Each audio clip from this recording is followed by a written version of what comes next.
जी, third intestinal nematode में ancylostoma और Nicator की बात कर लेते हैं। एनसाइक्लोस्टोमा ड्यूडिनेल बेसिकली ओल्ड वर्ल्ड का हुक्म आ जाता है, निकेटर जो है वो न्यू वर्ल्ड का हुक्म आ जाता है। सबसे पहले तो हम लोग इसके लाइफ साइकिल को डिस्कस आउट कर लेते हैं कि किस तरह से जो है ये स्प्रेड करता है। अच्छा, होता यूँ है कि इसकी जो फाइलरी फॉर्म आ जाती है, फाइलरी फॉर्म लार्वा है, ठीक है, वो इन्फेक्शियस स्टेज आ जाती है। वो बेसिकली पेनिट्रेट करती है from the skin of humans, उसके फीड्स या फिर लंग के थ्रू।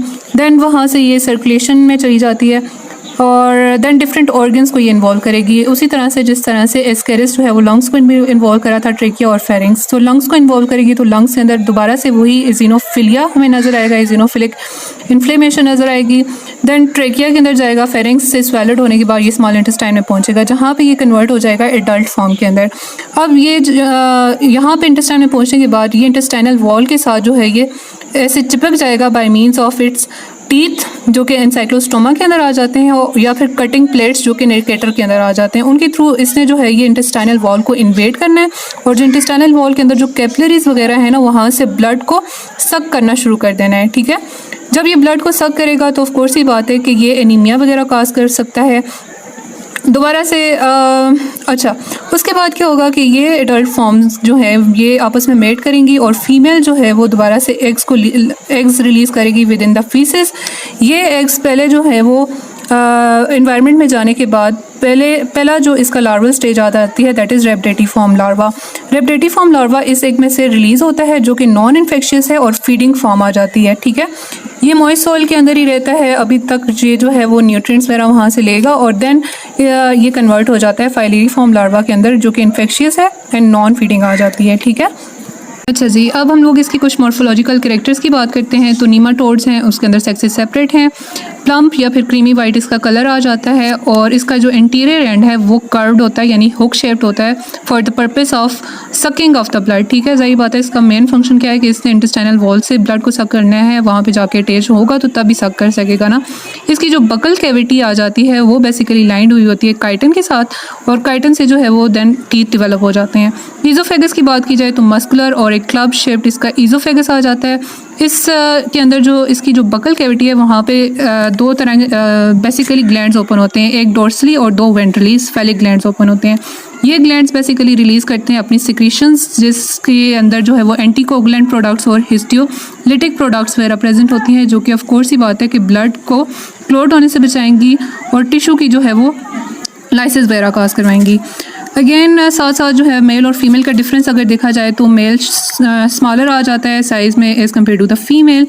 इसके अंदर सिंगल ट्यूबुलर सी टेस्टिस प्रेजेंट होती है, ठीक है, जबकि इसका जो वुल्वा है फीमेल के अंदर वो प्रेजेंट होता है at the junction of middle and posterior third. Then जो इसकी एजुकुलेटरी डक्ट्स आ जाती हैं मेल के अंदर वो बेसिकली क्लोका के अंदर जाके ओपन होती हैं। दो स्पाइक्यूल्स वगैरह भी प्रेजेंट होते हैं क्लोका के अंदर और पीछे पोस्टीरियर एंड के अंदर एक मेम्ब्रेनस की एक्सपेंशन होती है जिसको हम लोग बर्सा कोपिलैट्रिक्स का नाम देते हैं, ठीक है। इसके एग्स की मॉर्फोलॉजी अगर हम देखें तो इसके जो एग्स हैं वो बेसिकली आ जाते हैं जी ओवल और कलरलेस आ जाते हैं। इसकी जो ऊपर शेल है as compare to the Ascaris वो थिन शेल आ जाती है और इनसाइड जो है उसी तरह से विटलाइन मेम्ब्रेन प्रेजेंट होगी। जो इसके ओवम है वो एक शेल से काफ़ी ज़्यादा रिट्रैक्ट हुए नज़र आ रहे हैं, ठीक है। फिर आप लोगों ने इसकी जो है वो पैथोजेनेसिस की बात कर लेनी है और एपिडेमियोलॉजी की। तो पैथोजेनेसिस में हम लोगों ने देखना है कि ये किस तरह से साइन एंड सिम्टम्स काज कर रही है। अब जो मेजर इसका डैमेज है वो किस वजह से है कि ये इंटेस्टाइनल वॉल के अंदर जाती है और वहाँ पे जो है वो ब्लड को सक करती है। So loss of the blood at the site of attachment to the small intestine, on average जो है 0.2 ml of the blood is being sucked per worm per day, ठीक है। ब्लड कंज्यूम होगा तो of course ही बात है हमें कैसे साइन एंड सिम्टम्स या क्लिनिकल फीचर्स मिलेंगे, वीकनेस और पैलेडनेस मिलेगी अलॉन्ग, क्योंकि माइक्रोसाइटिक एनीमिया की कंडीशन हुई है by means of blood loss. साथ साथ जो एक इसका मोस्ट इंपॉर्टेंट फीचर आ जाता है दैट इज़ ग्राउंड इच या फिर प्रीराइटिक पेप्यूल या वेजिकल जो है वो हमें दिखाई देगा और at the side of entry जहाँ पे ये स्किन के अंदर पेनिट्रेट कर रहा होता है, खास तौर पे हमें ये फीट के ऊपर नज़र आता है। अब चूँकि ये लंग्स को भी इन्वॉल्व करवा रहा है तो दोबारा से जो है वो हमें लोफलर लाइक सिंड्रोम मिलेगा, मलेरिया, काफ, हीमोप्टोसिस वगैरह विद इजिनोफिलिया। और जीजनम के अंदर जब ये प्रेजेंट होता है तो वहाँ पे नोजिया, डायरिया या फिर एब्डोमिनल पेन वगैरह काज कर सकता है। एपिडेमियोलॉजी की बात की जाए तो अगेन ट्रॉपिकल एरियाज़ में बहुत ज़्यादा ये जो है वो पाया जाता है लैब डायग्नोसिस की अगर बात की जाए तो हम लोग कौन कौन से सैम्पल्स कलेक्ट करके तो उनको एग्जामिन कर सकते हैं। Blood for specific serology, stools वगैरह, ड्यूडिनल एस्पिरेट ले सकते हैं या फिर sputum. So non specific symptoms में हमें मिलेगा एनीमिया, सीबीसी के थ्रू हम कंफर्म करेंगे, और पेरिफेरल ब्लड स्मीयर के थ्रू। इजिनोफिलिया जो है वो लार्वल माइग्रेशन के दौरान ड्यूरिंग द लंग्स जब ये माइग्रेट कर रहा होता है तो इजिनोफिलिया की condition, these two are non specific finding.